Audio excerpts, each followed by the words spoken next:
Hello guys, स्वागत है आपका निफ्टी 50 और बैंक निफ्टी के एक और डेली एनालिसिस वीडियो में, जहां पे हम काफी डिटेल में दोनों को स्टडी करने वाले हैं कि अपकमिंग डे जो फ्राइडे होने वाला है उसके लिए हमारा कैसे प्लान रहना चाहिए, किन बातों का हमें ध्यान रखते हुए चलना है।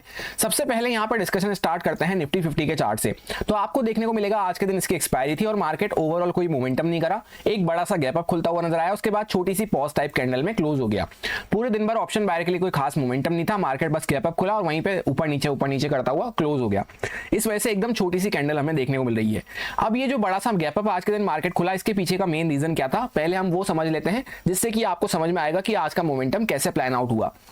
गैप अप होने के पीछे का मेजर रीजन ये था कि मॉर्निंग में स्टॉक मार्केट ओपन होने से पहले ये न्यूज आती हुई नजर आई कि हिंडनबर्ग रिसर्च करके जो फर्म है वो शट डाउन हो रही है। अब शट डाउन होने की वजह से क्या हुआ, जो अडानी स्टॉक से सारे वो बड़े बड़े गैप अप खुलते हुए नजर आए, 6-7% के आसपास गैप अप खुलते हुए नजर आए। क्योंकि अडानी स्टॉक और हिंडनबर्ग का केस आपको याद होगा, अगर आप मार्केट में पहले के जुड़े हुए होंगे, तो ये फर्म बेसिकली क्या करती थी, ये फर्म किसी भी स्टॉक वगैरह में शॉर्ट सेलिंग की पोजीशन बनाती थी, किसी भी बड़े कंपनी बड़े ग्रुप वगैरह में, फिर उसके बाद वहां पे उसके रिलेटेड कोई भी नेगेटिव न्यूज आउट कर देती थी, जिस वजह से उस स्टॉक्स में हमें क्रैश देखने को मिलते थे और इनको अच्छा पैसा बनता हुआ नजर आता था। और ये शटडाउन के पीछे का जो डिसीजन हमें देखने को मिला है इसके फाउंडर नेट एंडरसन की तरफ से, वो मेनली इसलिए देखने को मिला है क्योंकि इस फर्म पे काफी सारी इन्वेस्टिगेशन चल रही थी, इंक्लूडिंग गौतम अडानी वाला जो केस था उसके रिलेटेड भी इन्वेस्टिगेशन चल रही थी कि क्या वाकई में ये फर्म ऐसे ही करती है बार बार, कि कोई भी यहाँ पे शॉर्ट सेलिंग पोजिशन वगैरह बनाई किसी ग्रुप पे, फिर जाके उसकी वहां पे रिपोर्ट आउट कर दी, जिससे कि वहां पे पैनिक क्रिएट हो और इनको फायदा बनता हुआ नजर आए। तो उस वजह से यहाँ पे इन्होंने फर्म शट डाउन करने का सोचा है। और जो एंडरसन है इसके फाउंडर, उन्होंने अब क्वालिटी टाइम स्पेंड करने का सोचा है अपनी फैमिली के साथ, और जो भी उनके पास जो पैसा है जो भी है वो लो स्ट्रेस इन्वेस्टमेंट में वो इन्वेस्ट करके अपने मनी को और आराम से अपने फैमिली के साथ चिल करना चाहते हैं, फैमिली के साथ more time quality time spend करना चाहते हैं। ये मेन रीजन बताए गए हैं। और जो बाकी के उनके टीम मेंबर्स थे फर्म में, वो अलग अलग डिफरेंट करियर पाथ को चूज करने वाले हैं। इस वजह से क्या हुआ, जो भी अडानी स्टॉक थे, जैसे अडानी पावर था, ऑलमोस्ट 6-7% के आसपास गैप अप खुला। हर स्टॉक आप अडानी का देखेंगे तो आज के दिन गैप अप खुलता हुआ नजर आया, उसके बाद सेलिंग में आ गया। यहाँ पे दूसरा स्टॉक देख लो अडानी विल्मर, ये भी गैप अप खुल के सेलिंग में आ गया। यहाँ पे देख लो अडानी एनर्जी, ये भी गैप अप खुल के वापस से सेलिंग में आ गया। जैसा कि आज का पूरा काम कैसे हुआ वो आपको समझ में आ गया होगा कि मार्केट न्यूज की वजह से बड़ा सा गैप अप खुला, उसके बाद फर्दर और ऊपर क्यों नहीं जा पाया, क्योंकि मार्केट में हम वीकनेस की साइड में बने हुए हैं, वीकनेस वाले प्राइस में बने हुए हैं। इसी के साथ यहाँ पे बड़ा सा गैप भी पड़ा हुआ था, तो डायरेक्टली मार्केट बड़ा सा गैप अप खुल के इसी फ्लो में इसको फुलफिल नहीं कर सकता। तो उस वजह से आज के दिन आपको मार्केट गैप अप खुल गया और ऊपर नीचे करता हुआ नजर आया। एक्सपायरी भी थी, ऑप्शन सेलर्स को काफी अच्छा बेनिफिट बनता हुआ नजर आया, ऑप्शन बायर्स के लिए खास कोई मोमेंटम नहीं था। अब इसी के साथ कल भी आपको न्यूज बेस्ड सेंटीमेंट मार्केट में वर्क करते हुए नजर आएंगे। कैसे आएंगे, क्योंकि 3 मेजर स्टॉक्स के रिजल्ट आने वाले हैं। अभी मार्केट क्लोज होने के साथ साथ ही रिजल्ट आ जाएंगे तीनों के, यानी मार्केट क्लोज होने के बाद। तो कल का मार्केट इस पर रिएक्ट करता हुआ नजर आएगा। सबसे पहला स्टॉक है उनमें सबसे हैवी वेटेज वाला रिलायंस इंडस्ट्रीज, दूसरा है इन्फोसिस, दोनों के हैवी वेटेज रहते हैं निफ्टी 50 में, और तीसरा है एक्सिस बैंक, जिसका निफ्टी 50 में भी हैवी वेटेज है और बैंक निफ्टी दोनों में हैवी वेटेज रहता है। तीनों मेजर स्टॉक्स के रिजल्ट आने वाले हैं जो कि निफ्टी और बैंक निफ्टी को थोड़ा सा हिला सकते हैं। तो न्यूज बेस्ड सेंटीमेंट कल के दिन भी आपको वर्क करते हुए नजर आएंगे। तो थोड़ा सा रिस्क मैनेजमेंट प्रॉपर्ली फॉलो करते हुए, अच्छे से रिस्क वगैरह को अपने मैनेज करते हुए काम करने की जरूरत है। जो भी रिजल्ट आते हैं मैं आपको टेलीग्राम पे अपडेट करके बता दूंगा। टेलीग्राम फैमिली का अगर आप पार्ट नहीं है तो ज्वाइन कर सकते हैं। ओरिजिनल टेलीग्राम का लिंक आपको डिस्क्रिप्शन में मिल जाएगा। सेम नेम के काफी सारे फ्रॉड चैनल भी हैं, वहां पे जो भी रिजल्ट आते हैं आपको अपडेट होकर पता चल जाएंगे। उसी के साथ और भी डे टू डे बेसिस पे कुछ इंपॉर्टेंट पॉइंट्स रहते हैं कभी, तो मैं आपसे वहां पे शेयर कर देता हूं। जब मैं ये वीडियो बना रहा हूं जस्ट मार्केट क्लोज होने के बाद, अभी तक तो रिजल्ट नहीं आए हैं। इन्फोसिस का भी सबसे पहले आने वाला है, उसके बाद एक्सिस बैंक वगैरह का आएगा, फिर रिलायंस वगैरह का आता है, तब मैं आपसे शेयर कर दूंगा। तो इन पे डिपेंड करेगी कल की हमारी ओपनिंग सबसे पहले, तो उसके बाद मॉर्निंग का मार्केट। अब आगे का प्लान हमारा सिंपल रहेगा कि मार्केट ने जहां से फॉल लिया था उसके आसपास वापस से मार्केट आ चुका है, यहां से हमने ब्रेकडाउन वगैरह किया था। तो आज की जो पॉज टाइप कैंडल बनी है ये हमारे लिए कल के लिए बहुत इंपॉर्टेंट रहेगी। अगर मार्केट वापस से इसका हाई वगैरह क्रॉस करता है तभी हम यहाँ पे रिट्रेसमेंट टाइप बाइंग कंटिन्यू करते हुए चल सकते हैं। और कल जैसे मैंने आपसे सिंपल सा प्लान डिस्कस करके बताया था कि यहाँ पे प्रॉपर इनसाइड कैंडल बन रही है, उसके अंदर में हम 2 दिन से रेंज बना रहे हैं। तो जब रेंज का ब्रेकआउट या ब्रेकडाउन होता है, ऊपर निकले चाहे नीचे निकले, ऊपर निकलेंगे तो भी रिट्रेसमेंट कर रहे हैं, क्वांटिटी कम रखनी है, ज्यादा बड़े मूव प्लान नहीं कर सकते। नीचे निकलेंगे तो भी सेलिंग में पहले क्वांटिटी कम रखनी है जब तक मेन लो टेक डाउन नहीं होता। तो वही स्टैंस कंटिन्यू रहेगा। और साथ में मैंने आपसे कहा था कि रिट्रेसमेंट साइकिल यहाँ पे चल रही है, एक अच्छा ओवर स्ट्रेच लेने के बाद मार्केट अभी रिट्रेस करता हुआ नजर आ रहा है। तो रिट्रेसमेंट के साइड पे ही हम प्लान रखते हुए चल सकते हैं। वापस से अगर मार्केट इसका हाई वगैरह क्रॉस करेगा तब रिट्रेसमेंट कंटिन्यू करेंगे। या फिर जैसे मार्केट थोड़ा बहुत नीचे निकलता है, जहां पे आज का ये कल का क्लोजिंग प्राइस था, जहां से गैप क्रिएट हुआ था, क्लोजिंग प्राइस वगैरह के नीचे निकलता है, तब फिर कुछ हम छोटा मोटा सेलिंग का प्लान कर सकते हैं। क्योंकि अभी तक छोटा मोटा क्यों बोल रहा हूं, क्योंकि अभी तक हमने मेन कैंडल का लो क्रॉस नहीं किया है। तो पूरे एक मोमेंटम के बीच में हम इस तरह से जाते हैं, जब इस तरह से, तो यहाँ पे छोटे छोटे मूवी आपको मिल पाते हैं और थोड़ा सा जिगजैग वोल्टिलिटी रहती है। अब 15 मिनट टाइम फ्रेम पे आप देखेंगे तो यहाँ पे मार्केट में एक इंपॉर्टेंट जो हमारा गैप पड़ा हुआ था, एग्जैक्टली मार्केट यहाँ पे क्लोज करा, यहाँ से डायरेक्टली इतना बड़ा गैप अप खुला। अब यहाँ पे क्या था, यहाँ से लेकर पूरा यहाँ तक एक गैप पड़ा हुआ था, तो डायरेक्टली मार्केट इस तरह से इतना बड़ा गैप अप खुल के गैप को फुलफिल नहीं कर सकता उस वजह से। और वैसे भी अगेंस्ट द जब ट्रेंड चल रहे हैं हम, अगर ट्रेंड अपसाइड का होता, मार्केट स्ट्रेंथ वगैरह में होता, तब फिर भी हम सोच सकते थे कि इतना बड़ा गैप अप खुलने के बाद मार्केट और ऊपर जाएगा। पर जब डाउन ट्रेंड मार्केट में, वीकनेस वाले मार्केट में जब इतना बड़ा गैप अप खुल रहा है, वो भी डायरेक्टली गैप वगैरह के ऊपर, तो इसी फेवर में और भगता हुआ नहीं जा सकता। ये कुछ बेसिक पॉइंट्स होते हैं जो आपको समझते हुए चलना होता है। तो मार्केट फर्स्ट टिक से यहाँ पे सेलिंग में आया, उसके बाद पूरे दिन अपने हाई को क्रॉस नहीं करा, और लोअर साइड पे भी जहाँ पे ये रेंज की हायर साइड बनी हुई थी, इसी पे सपोर्ट लेता हुआ नजर आया।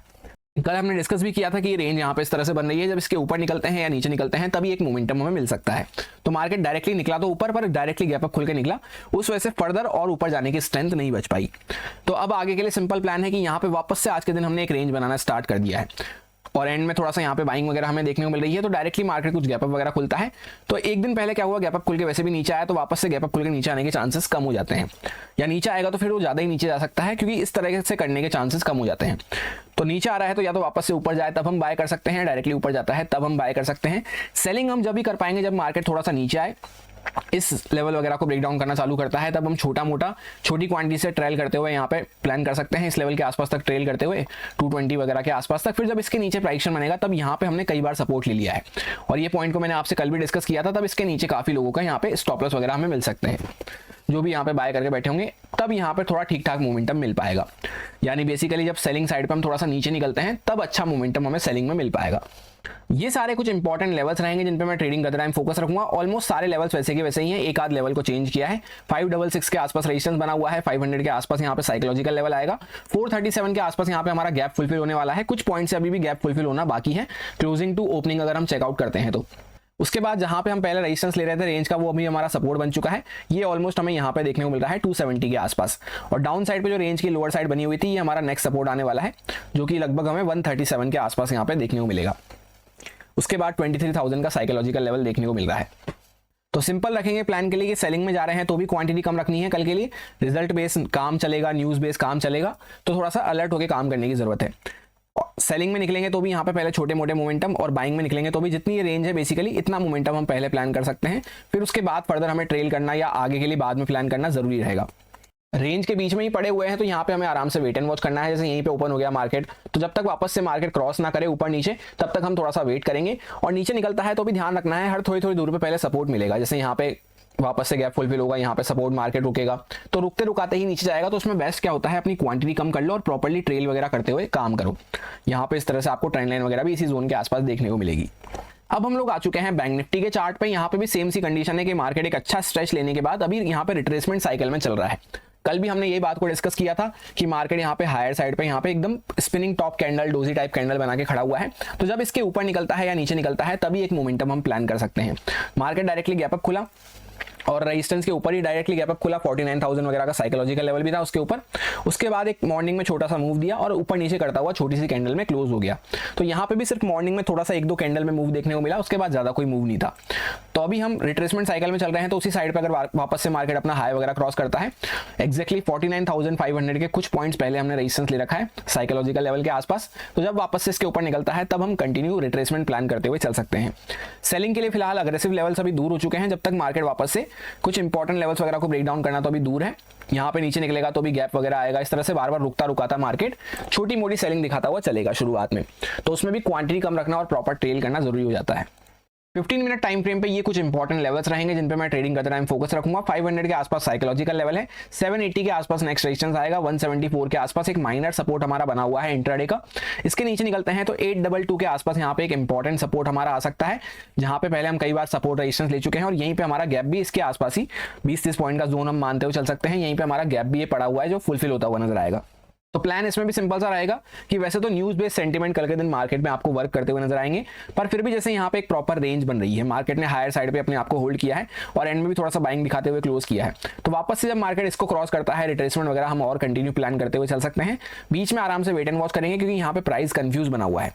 वापस से जब मार्केट नीचे निकलता है एटलीस्ट यहाँ पे थोड़ा नीचे निकलना चालू करें, कंफर्मेशन के साथ काम करना है तो 49,000 वगैरह के नीचे हम काम कर पाएंगे। अदरवाइज जैसे छोटा मोटा गैप डाउन वगैरह खुल के भी मार्केट ऊपर आ रहा है तो रेंज के बीच में वेट करेंगे, फिर वापस से जब मार्केट ऊपर निकलेगा तब रिट्रेसमेंट कंटिन्यू प्लान करते हुए चल सकते हैं। सेलिंग का प्लान इसके नीचे ही हमारा हो पाएगा, उसमें भी पहले क्वांटिटी कम रखनी है क्योंकि हर लेवल के आसपास मार्केट सपोर्ट दिखा सकता है। यहाँ पे जैसे यहाँ पे आया फिर यहाँ पे रुक सकता है थोड़ा, तो इस तरह से क्वांटिटी कम रख के काम करना सेफ अप्रोच रहेगी। यही मेरा सिंपल सा एनालिसिस बन रहा था दोनों इंडेक्सेस में, जो आपके साथ प्योरली एजुकेशन एक्सपीरियंस पर्पस से शेयर किया गया है, सारे लॉजिक्स और रीजंस को एक्सप्लेन करते हुए अच्छे से काफी डिटेल में। अब अगर आपको अच्छा लगता है, समझ में आया है, तो आप इसको यूज में ले सकते हैं अपने रिस्क पे, अपने प्रॉपर रिस्क मैनेजमेंट को फॉलो करते हुए, अच्छे से स्टॉप लॉसेस वगैरह को फॉलो करते हुए। Happy Friday, thank you.